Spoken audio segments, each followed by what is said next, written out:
Good morning children. ఇది మీ maths part 2 బుక్‌లోని 4థ్ page. ఇక్కడ చూడండి సబ్‌స్ట్రాక్షన్ విత్ బారోయింగ్. అంటే బారో తీసుకోవాల్సొచ్చినప్పుడు సబ్‌స్ట్రాక్షన్ ఎలా చేయాలో చెప్పారనమాట. ఒక ఎగ్జాంపుల్ ఇచ్చారు.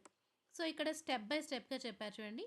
72 ఒక నెంబర్ -38 అంటే 72 నుంచి 38ని సబ్‌స్ట్రాక్ట్ చేయాలి. దీన్ని ఒక్కొక్క స్టెప్‌గా ఎలా సబ్‌స్ట్రాక్ట్ చేయాలో చూపిచ్చారు. ఫస్ట్ వన్స్ ప్లేస్‌లో ఉన్న వాటిని సబ్‌స్ట్రాక్ట్ చేయాలి కదా! వన్స్ ప్లేస్‌లో ఏముంది? 2, 8. 2 - 8 చేయాలి. 2 చిన్న నెంబర్ కదా! సో, 2లోంచి 8 తీసేయలేము. అలాంటప్పుడు ఏం చేయాలంటే, టెన్స్ ప్లేస్‌లో ఉన్న దాంట్లోంచి ఈ నంబర్‌లోంచి ఒకటి బారో తీసుకోవాలి. ఇది 7లోంచి ఒకటి తీసుకుంటే ఇక్కడ 6 అవుతుంది. అవునా?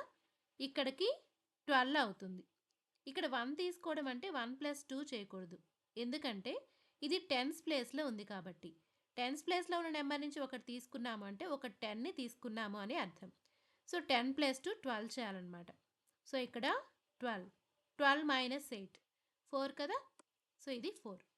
సో, ఇక్కడ అంతకుముందు 7 ఉంది టెన్స్ ప్లేస్‌లో. అంటే 7 టెన్స్ ఉన్నాయి. ఇప్పుడు ఒకటి బారో ఇచ్చేసాం కాబట్టి ఇంకెన్ని టెన్స్ ఉంటాయి? 6 టెన్స్ ఉంటాయి. అంటే ఇక్కడ 6 ఉందన్నమాట.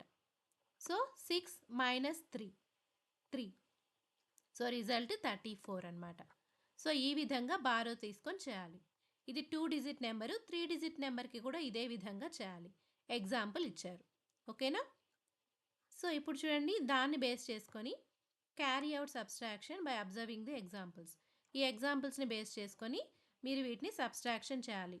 ఇవి 2 డిజిట్ నంబర్స్, ఇవి 3 డిజిట్ నంబర్స్. ఇది 4థ్ పేజ్.